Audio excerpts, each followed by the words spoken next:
மயிலுக்கு இப்போ இவ்ளோ பெரிய தைரியம் எங்கிருந்து வந்துச்சு அப்படிங்கிறதே தெரியல. அதாவது இங்க தினேஷ பார்த்து ரொம்ப ரொம்ப பயந்துகிட்டு இருந்தா இந்த மயிலு. அதுவும் இல்லாம மயிலோட பயத்த வச்சு தான் வந்து அந்த தினேஷ் இருந்துட்டு இப்போ அடுத்ததா மிகப்பெரிய ஒரு விஷயத்த செஞ்சுட்டு இருந்தான். அதாவது மயில ஏமாத்துறது. எப்படியாச்சும் ஏமாத்தி வந்து அவள கூட்டிட்டு போயிடலாம் அப்படிங்கிற மாரி வந்து நெனச்சான். ஆனா அது எதுவுமே இனிமே முடியாது அப்படிங்கிற அளவுக்கு சில விஷயங்கள் நடக்க போகுது. அதுலயும் முக்கியமா நம்ம மல்லிய இந்த தினேஷ் இருந்துட்டு கழுத்த புடிச்சு நெரிச்சு கீழ தள்ளி விட்ட ஒரு விஷயத்துல, நம்ம மயில் இருந்துட்டு பயங்கர கோவப்பட்டு கடைசியில தினேஷ இப்படி பண்ணுவாங்க அப்படின்னு கொஞ்சம் கூட எதிர்பார்க்கவே இல்ல. அதாவது இதுக்கு முன்னாடி வரைக்கும் மயில் வந்து இந்த தினேஷ் எங்க வந்து ஃபோட்டோ வந்து நெட்ல போட்டுருவானோ, இன்ஸ்டாகிராம்ல போட்டுருவானோ, சோசியல் மீடியால போட்டுருவானோ அப்படிங்கிற மாரி வந்து சொல்லி ரொம்ப பயந்துகிட்டு உட்கார்ந்துகிட்டு இருந்தாங்க. ஆனா இப்ப என்ன ஆச்சு அப்படின்னா, நம்ம மயிலுக்கு முழு தைரியம் வந்துடுச்சு. இனிமே நீ என்ன பண்றியோ பண்ணிக்கோ. ஃபோட்டோஸ்லாம் வச்சுக்கிறியா வச்சுக்கோ. அது எங்க வேணாலும் அப்லோட் பண்ணிக்கோ. எனக்கு வந்து எந்த ஒரு பிரச்சனையும் கிடையாது. இதுக்கப்புறம் நீ சொல்றபடி நான் ஆடுவேன்னு மட்டும் நினைக்காத அப்படிங்கிற மாரி வந்து சொல்லி, மயில் இருந்துட்டு இவ்ளோ கான்ஃபிடென்ட்டாவும், கோவமாவும் பேசுவாங்க அப்படின்றத எதிர்பார்க்கவே இல்ல.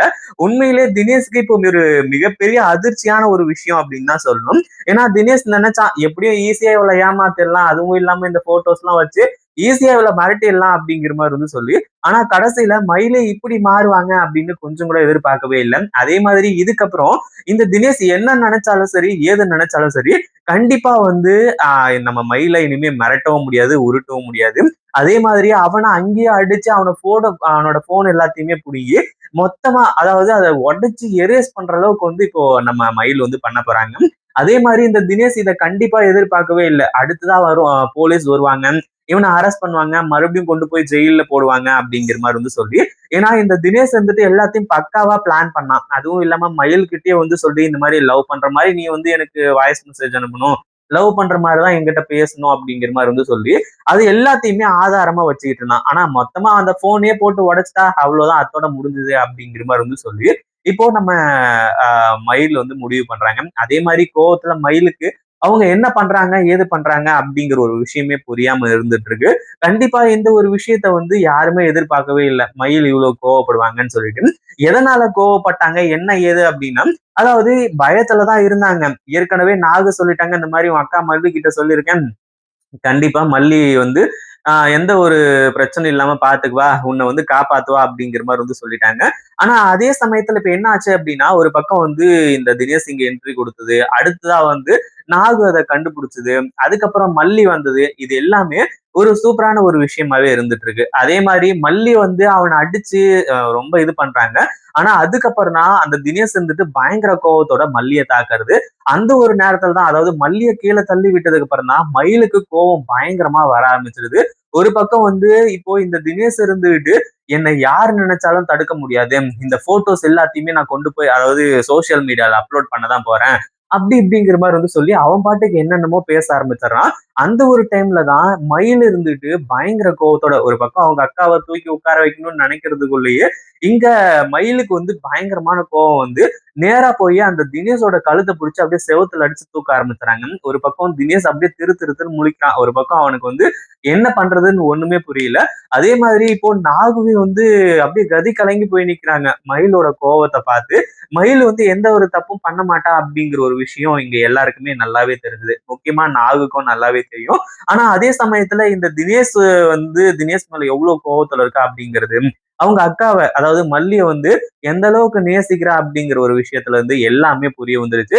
அதே மாதிரி இப்போ நம்ம மயில் இருந்துட்டு அவனை செவுத்துல வந்து தூக்கி பிடிச்சிட்டு இருக்காங்க கழுத்தை பிடிச்சு. அதுக்கப்புறம் அவனோட நாக்கே வந்து தள்ள ஆரம்பிச்சிருது.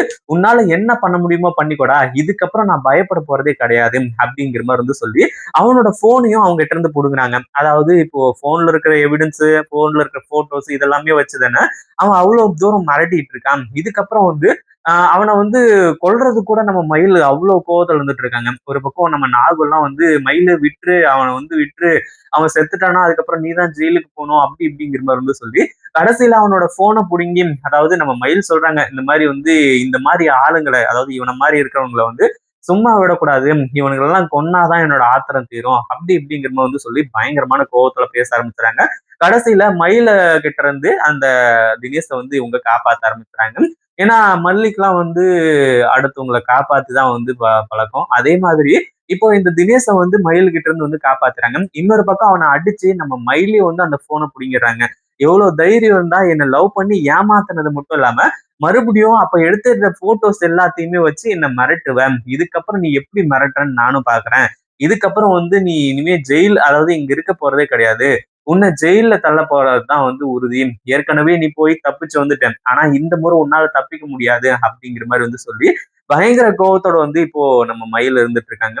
அதே மாதிரி அந்த போன்ல இருக்கக்கூடிய மொத்த போட்டோஸையும் எரேஸ் பண்றாங்க. அதே மாதிரி இந்த தினேஷ் இருந்துட்டு அந்த போன்ல இருந்து போட்டோஸ் எல்லாம் டெலிட் பண்ணிட்டா என்னால் ரெக்கவரி பண்ண முடியாதா அப்படிங்கிற மாதிரி சொல்லும்போது கடைசியில ஒரு அதாவது அந்த போனை கீழே போட்டு உடைச்சு, இன்னொரு பக்கம் கல்லு எடுத்துட்டு அந்த போனை சுக்கு சுக்கா உடைக்க ஆரம்பிச்சுறாங்க. இதுக்கப்புறம் நீ எப்படி போட்டோ எடுப்ப? இதுக்கப்புறம் உன்னால எதுவும் பண்ண முடியாது.